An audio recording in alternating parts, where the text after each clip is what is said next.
یہ جلتا ہوا لوہا تم نے اپنے نانگے ہاتھ سے کیسے پکڑ رکھا ہے؟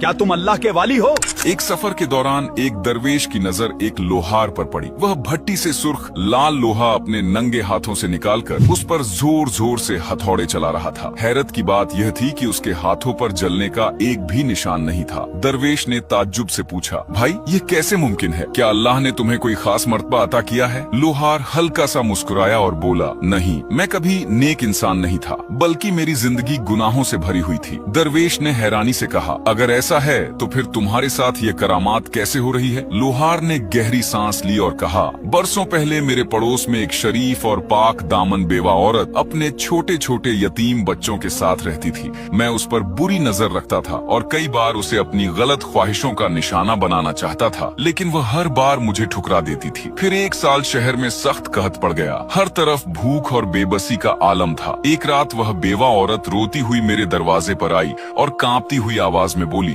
اللہ کے لیے تھوڑا سا اناج دے دیجئے، میرے بچے کئی دنوں سے بھوکے ہیں۔ لیکن اس کی مجبوری دیکھ کر بھی میرا دل نہیں پگھلا۔ میں نے اناج کے بدلے اس کے سامنے ایک ناجائز شرط رکھ دی۔ یہ سنتے ہی وہ کانپ اٹھی، اس کی آنکھوں سے آنسو بہنے لگے اور وہ مایوس ہو کر واپس مڑ گئی۔ لیکن اپنے بچوں کی بھوک نے اسے پھر سے میرے دروازے تک لا کھڑا کیا۔ وہ کمرے کے اندر آئی اور ڈر کے مارے کانپنے لگی۔ میں نے کہا، ڈر کس بات کا ہے؟ دروازہ بند ہے، یہاں ہمیں کوئی نہیں دیکھ رہا۔ اس بیوہ نے آنسوؤں سے بھری آنکھوں کے ساتھ صرف اتنا کہا، لوگوں سے تو انسان چھپ سکتا ہے مگر اللہ سے کبھی نہیں۔ اس کے یہ الفاظ میرے دل پر بجلی بن کر گرے۔ مجھے اپنے سارے گناہ یاد آ گئے، میرا ضمیر جاگ اٹھا۔ میں فوراً باہر گیا، جتنا اناج میرے پاس تھا سب اس کے حوالے کر دیا اور روتے ہوئے اس سے معافی مانگی۔ اس بیوہ ماں نے ہاتھ اٹھا کر دعا کی، یا اللہ، جس طرح اس شخص نے آج تیرے خوف کی وجہ سے اپنا ارادہ بدل دیا، تو اس پر دنیا اور آخرت کی آگ حرام فرما۔ لوہار نے اپنے ہاتھوں کی طرف دیکھتے ہوئے کہا، شاید اسی مظلوم کی سچی دعا کی برکت ہے کہ آج جلتا ہوا لوہا بھی مجھے نقصان نہیں پہنچا پاتا۔ کبھی بھی کسی مجبور انسان کی مجبوری کا فائدہ مت اٹھائیے۔ اللہ کے لیے کی گئی ایک چھوٹی سی نیکی اور کسی مظلوم کے دل سے نکلی ہوئی دعا انسان کی تقدیر تک بدل سکتی ہے۔